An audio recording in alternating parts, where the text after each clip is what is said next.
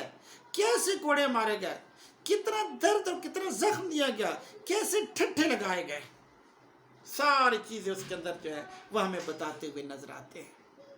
ایک طرف تو وہ سیاسی تبدیلیوں کے اوپر کڑتے ہیں، دوسری طرف عوام کے جو آنکھوں میں خواب بسائے گئے تھے ان کے لٹنے کا نوحہ بیان کرتے ہیں، اور پھر تیسری طرف جلال خان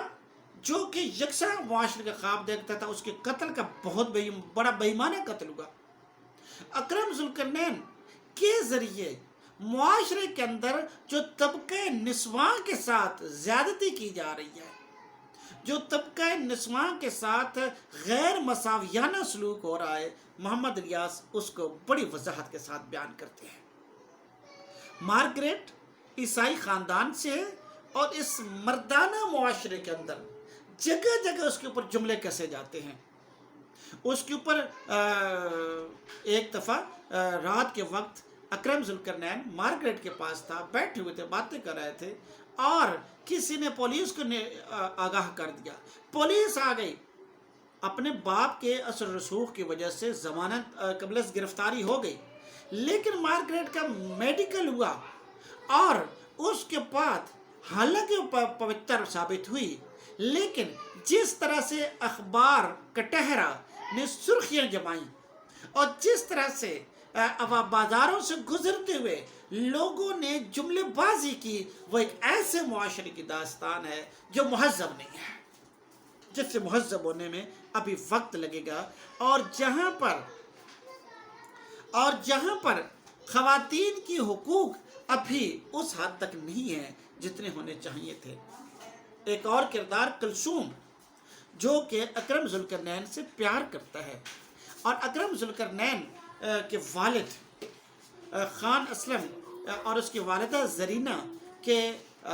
عمرہ پر جانے کے بعد وہ اپنے مائنز کو چیک کرنے جاتا ہے، اور جہاں پر مائن سردار خدا بخش وہ کام کرتا ہے، اس کی بیٹی ہے کلثوم، اس کی ملاقات ہوتی ہے، اور تب اسے پتہ چلتا ہے کہ کلثوم اکرم ذوالقرنین سے پیار کرتی تھی اور مدتوں سے اس پر مٹی پڑی تھی، لیکن اس کی منگنی خالد ملک سے ہو گئی ہے۔ اور خالد ملک ایک ایسا کردار ہے جو بہت ہی ناپسندیدہ کردار ہے۔ ایسے لگتا ہے کہ ناول نگار نے یہ کردار تخلیق کرنے میں بڑی محنت کی ہے، ذرا خوبصورت نہیں ہے، ہر بات کو ذات پات کے پیرائے میں دیکھے گا، اس کا پیمانہ ذات پات ہے۔ جب بھی بات ہوگی تو ذات پات کے پیمانے سے بات کرتا ہے۔ وہ کوئی کمینہ ہے، گھٹیا ہے، کوئی جاٹ ہے، کوئی چودھری ہے، کوئی ملک ہے، کوئی راجپوت ہے، کوئی گجر ہے، اسی پیمانے، یہی اس کا پیرایا ہے معاشرے کے اندر عزت و تکریم کا۔ اور اس کے ساتھ کلثوم کی منگنی ہو گئی ہے، شادی ہونے والی ہے، جبکہ وہ اپنے متوقع شوہر سے سخت نفرت کرتی ہے۔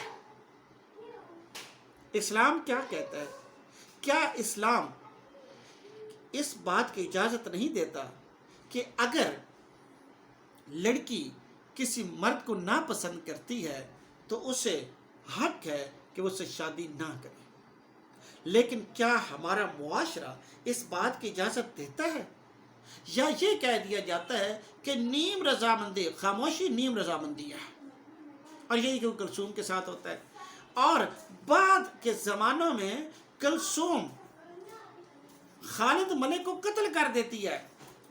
بہت بعد کے زمانے میں خالد ملک ایک انتہائی بھیانک کردار ثابت ہوتا ہے کلثوم کے لیے، جو اسے چھڑی سے مارتا ہے۔ کلثوم انتہائی حسین ہے، اور خالد ملک کا خیال ہے کہ وہ کسی کے ساتھ محبت میں مبتلا نہ ہو جائے۔ اس سے جب دفتر جاتا ہے تو لاک لگا کے جاتا ہے، ٹیلی فون کو الماری میں لاک لگا کے رکھا ہوا ہے، وہ کسی سے رابطہ نہیں کر سکتی ہے، اور اسے مارتا ہے، اور طرح طرح کی دوائیں کھا کے ہر روز اسے جنسی تشدد کا نشانہ بناتا ہے۔ اور یہیں پر بس نہیں، ہر روز اس پر تیر طنز کرتا ہے۔ اور جب ایک دفعہ اس نے کلثوم کو مارا اور اس کی جسم پر نیل پڑ گئے تو قدرتی اسی دن اس کے والد صاحب آ گئے، اور اس نے اپنے والد کو نیل دکھائے تو والد نے کوئی رد عمل کا مظاہرہ نہیں کیا، بلکہ کہا کہ اسے شوہر کا خیال رکھنا چاہیے، کبھی کبھی عورتیں اس طرح کرتی ہیں تو پھر انہیں سزا دی جاتی ہے۔ الارمنگ ہے یہ کہ ایک ایسے معاشرے کے اندر جہاں پر ایک لڑکی کو انسان ہی نہیں سمجھا جا رہا ہے، کہ کیسے لوگ ہیں کہ جو باپ بھی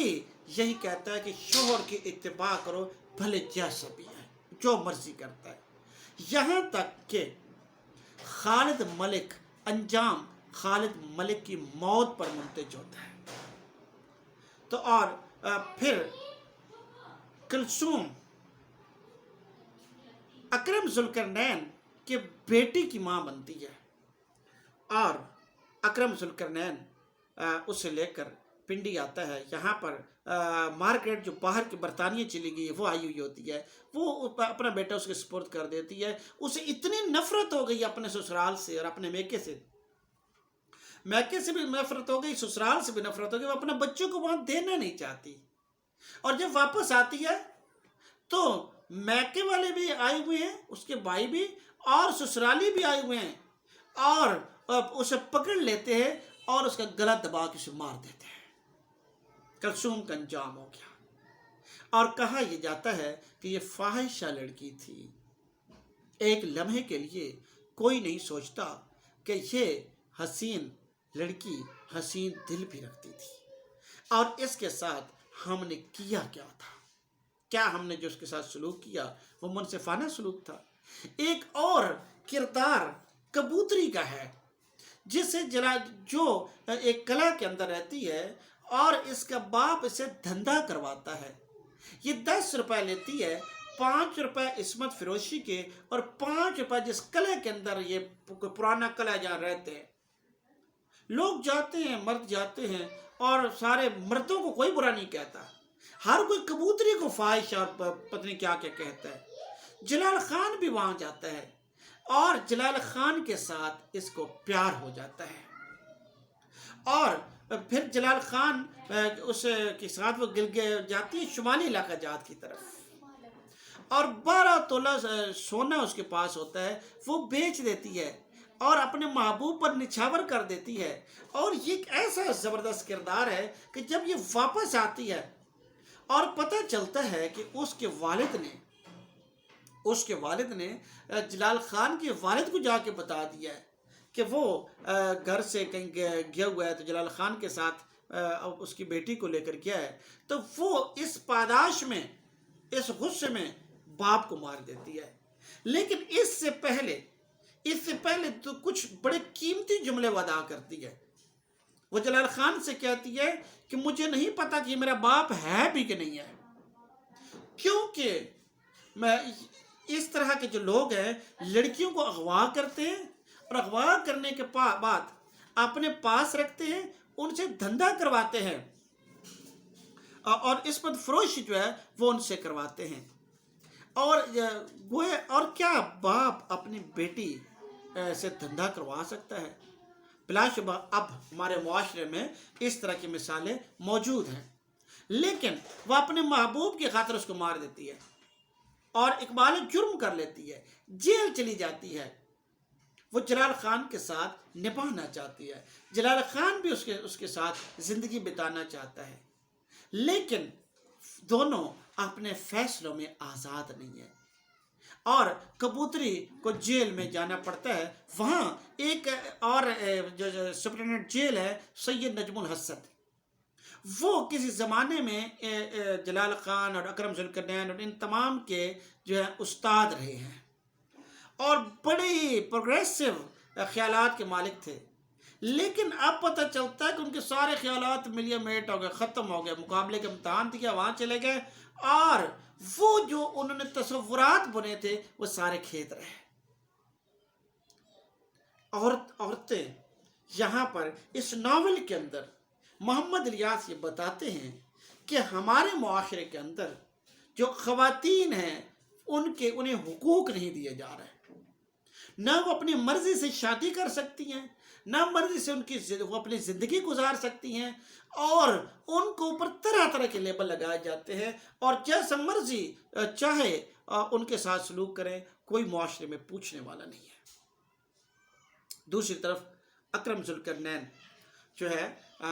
ایک اور خاتون نگار آتی ہے برطانیہ سے، جو اس کی کزن ہے، خالہ کی بیٹی ہے،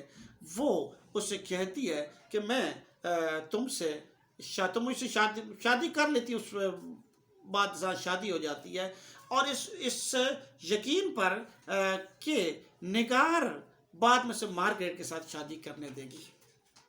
لیکن ہوتا کیا ہے، نگار شروع میں تو اس کے ساتھ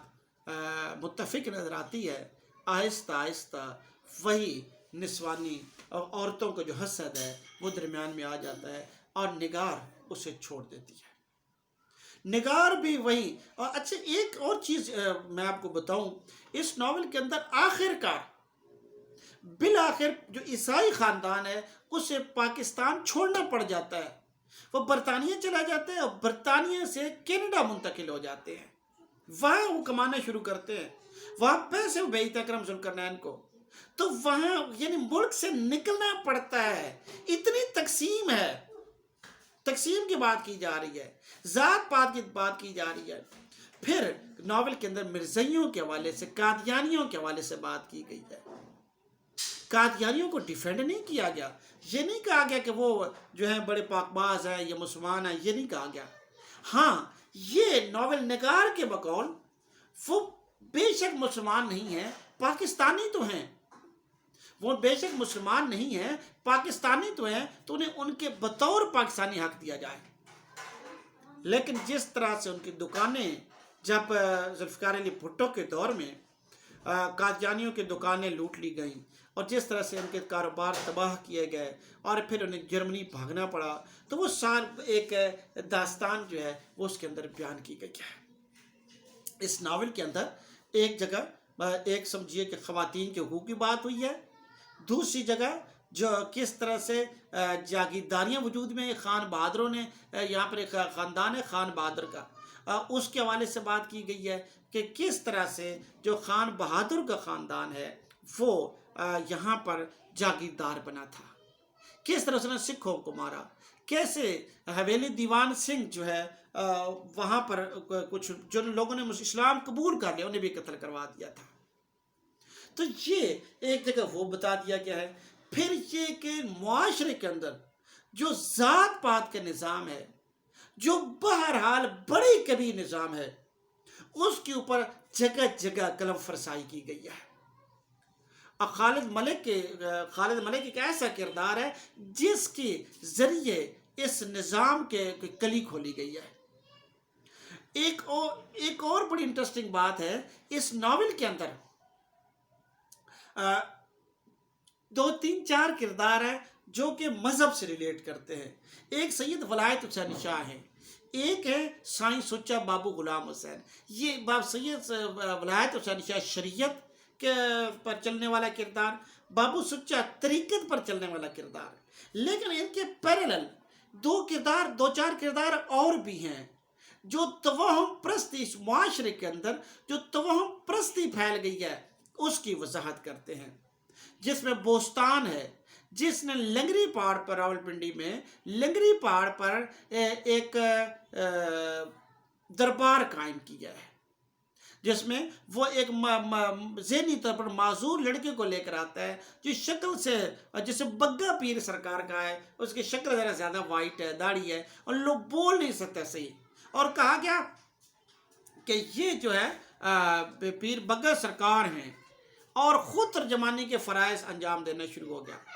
تو جب بگے کو خود ہی اس نے قتل کر دیا، خود ہی پیر بن بیٹھا دربار، اور پھر جس طرح سے اس نے دربار قائم کیا اور جس طرح لوگ آنا شروع ہو گئے، وہ ایک علیحدہ داستان ہے جس سے پتہ چلتا ہے کہ توہم پرست اس معاشرے میں کس حد تک پھیلی ہوئی ہے۔ اور اس کے ساتھ ایک اور ہے جن کا نام ہے، اس کی بیوی ہے حسینہ، اور نصیر الاسلام شخص کا نام ہے، وہ بھی اسی طرح سے پہلے لوگوں کو کی توہم پرستی سے فائدہ اٹھاتا ہے، عورتوں کو بے ہوش کرتا ہے، بیوی کے سامنے ان کے ساتھ زیادتی کرتا ہے، بلیک میل کرتا ہے، اور یوں انہیں بیٹھے دیتا ہے، انہیں صاحب اولاد کرتا ہے، بعد میں پکڑا جاتا ہے۔ تو اس معاشرے کے اندر، جو ہمارے معاشرے کے اندر یہ توہم پرستی ہے، نام نہاد پیر پرستی ہے، اس کی کلی بھی کھولی گئی ہے۔ لیکن اس کے ساتھ یاد رکھیں شریعت اور طریقت کے بھی 2 کردار بنائے گئے ہیں جو سچے اور سچے ہیں۔ یہ ناول بڑا خوبصورت ناول ہے، یہ کئی حوالوں سے اس ناول کے اوپر بات کی جا سکتی ہے، اس کے اوپر ایم فل کے تھیسس لکھے جا رہے ہیں، نمل یونیورسٹی میں بھی ہو رہا ہے۔ تو میرا خیال ہے کہ اس ناول کو پڑھا جانا چاہیے، پڑھنا چاہیے۔ تو اگر آپ اس ایک بر صغیر کے معاشروں میں بالعموم اور پاکستانی معاشرے میں بالخصوص مختلف جو تقسیم در تقسیم ہو گئی ہے، وہ بھلے مذہبی تقسیم ہو، وہ بھلے لسانی تقسیم ہو، وہ بھلے حقوق کا غیر مساویانہ سلوک ہو، وہ تمام چیزیں اگر آپ دیکھنا چاہتے ہیں اور پڑھنا چاہتے، بڑی پیاری رومانٹک کہانی ہے، اس کو آپ پڑھیے۔ اس کے علاوہ اس کے معاشرے کی جو کہانی ہے وہ آپ کے سامنے بیان کی گئی ہے۔ امید ہے کہ آپ اس ناول کو پڑھیں گے اور آپ کو پتہ چلے گا کہ قہر کس قسم کی قہر ہے جو جمی ہوئی ہے اس معاشرے کے اندر۔ بنیادی طور پر قہر جم گئی ہے اور وہ ختم نہیں ہو رہی ہے، یہی بات یہاں بتائی گئی ہے۔